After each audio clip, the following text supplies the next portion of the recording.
So I'm going to explain to you guys today something that you most likely have seen it, you have experienced it, but you did not know what it is. Do you know that actually a narcissist can also go through a breakdown? So many narcissists, if not all, they also go through a breakdown. But the difference is that a lot of you guys, they will not show you this. So most of the times when they are breaking down, maybe there's sometime with somebody new, they have recruited somebody new, or sometimes they are very far away from you and you don't see this. But they also go through a breakdown.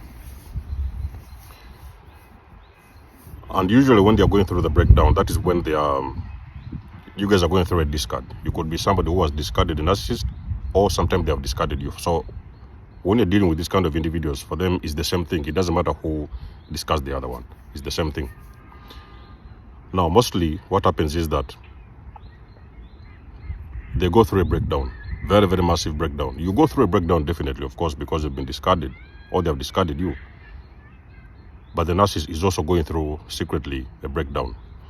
And most of the times they do something very stupid and very bizarre. You may be out there, of course, you're still suffering, you're still going through it, all the pain and everything. You know, you're still trying to make sense of whatever has just happened. And this couple of weeks, could be 1 week, 2 weeks, maybe could be a month, could be 2. And then narcissists will get, they will get in touch with you, and they'll tell you that they need to see you immediately. It's an emergency. Now, of course, in those days, if you have not yet like really, it's your early days of, you know, the breakup and everything. So you are still, you know what I mean, trying to gather yourself together. The narcissist is going to contact you and they are going to tell you there's an emergency, you need to come. You need to come to see them immediately. Sometimes it could be your parent. They call you to see your parent immediately, if you're the scapegoat who has left the family, or sometimes it could be a relationship partner. But whichever shape or form, if it has been a narcissist, they are going to actually ask for you at some point in time. In that point, the narcissist has got to that point whereby they believe they are permanently losing the grasp of you. They know that you are permanently slipping out of their hand, and they most likely will not get you back ever again in your life, in their lives. So what they do now, they are going to do something what they call self-harm. They may call you sometimes and they tell you that your father, he has been involved in an accident. They may tell you somebody was trying to jump over the roof, you know, jump over the cliff, or somebody was trying to jump over the roof. Or sometimes they could tell you somebody cut their hands, or somebody that have broken their hands, or they've broken their fingers. Even sometimes they could have broken their legs. And when this thing is happening, this self-harm, let me tell you something, ladies and gentlemen, there's nobody watching. So they don't want any witnesses when this thing is happening. They do it secretly because they are actually targeting you. They want to get your full attention in this time. They want to get your sympathy. Most of the time they want you running back to them, because most likely, of course, like I've said, you are most likely slipping out of their hands and they think you're going to be gone for good. So they do this technique of self-harm to quickly grab your attention and gravitate back towards them. So most of the times when they know that you're an empath, especially they do this when they know you're a beautiful being, of course you're this beautiful soul, and sometimes you'll come around and you will feel for them because they like that energy. When you come around and, you know, you're feeling sorry for them, you know, oh, what happened and this, you're trying to take care of their hands, you're putting the bandages and everything, you're plastering their hands and things like that, and you're nursing their wounds. They enjoy this kind of energy, ladies and gentlemen. These people, they are very bizarre, I can tell you this.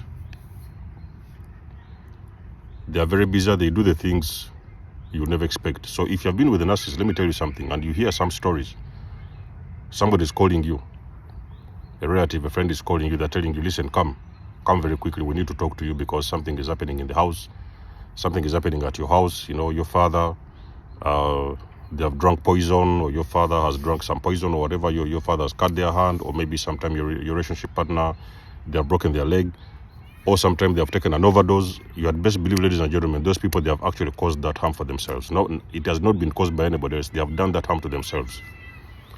So it's a trick they use. They do this trick to try very hard to suck you back in, because they know that you're an empath, and they know that these are the things you don't want to see. You do not want to see when they're in pain. So they know how you move, and they know how you reason, and they know how you be, they know how you move, and they know your energy, they know how you think. They have been with you for a long period of time, and they have mastered which things do they do to get at you. You know what I mean? So it is one of the things they do. And most of the times you're going to see this technique. They do this technique during the discard, or sometimes in a few months or a few weeks. Even sometimes it can take a very long period of time. But after the discard, these things usually happen after the discard. It may also happen during the relationship. When for example, you're threatening to leave the narcissist.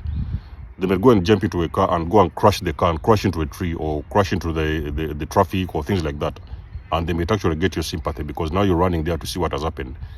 And they're going to tell you that they lost control. They did not lose control. These narcissists, these demons, let me tell you something. These demons, they have done this deliberately because they want to actually trap you and catch your attention so that you can gravitate back towards them. So they are trying to suck you back in and pull you back in. That's why they actually do this maneuver of the self-harm. They are normally harming themselves. If you have got a call, somebody has called you over. They're talking about your ex. They're talking about your father. They're talking about your mother. They have hurt themselves. Something has happened to them. Ladies and gentlemen, take your time.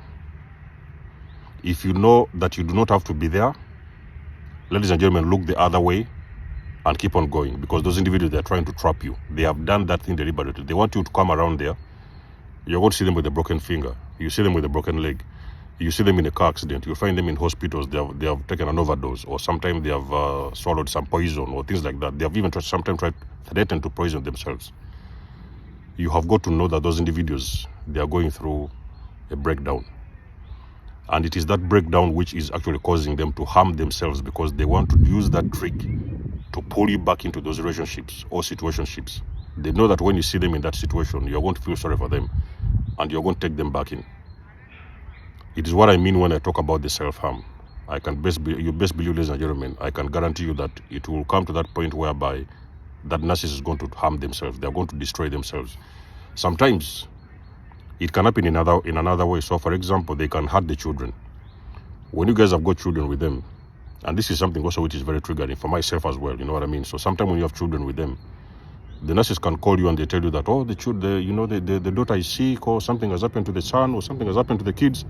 Can you come around in the house and look after the children? Come and have a look. Something is happening to the kids. I don't know what is happening. You need to rush. Sometimes they can even call you in the middle of the night. They want you to rush in the middle of the night so that you come and look at the kids and see what is happening to the kids.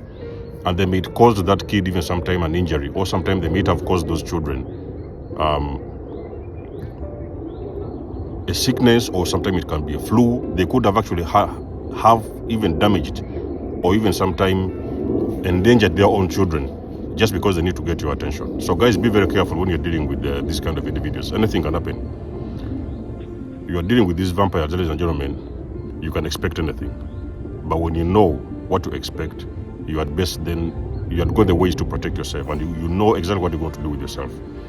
If you have seen this, I would like to know this in the comment section below. Ladies and gentlemen, you always know that I do love and appreciate your support. Book a session, ladies and gentlemen. You may donate or support if you want to. Everything you need, you will find it in the description section below. And until then, I'll catch you guys in my next one. There's almost signing out. Much love and blessings. Peace.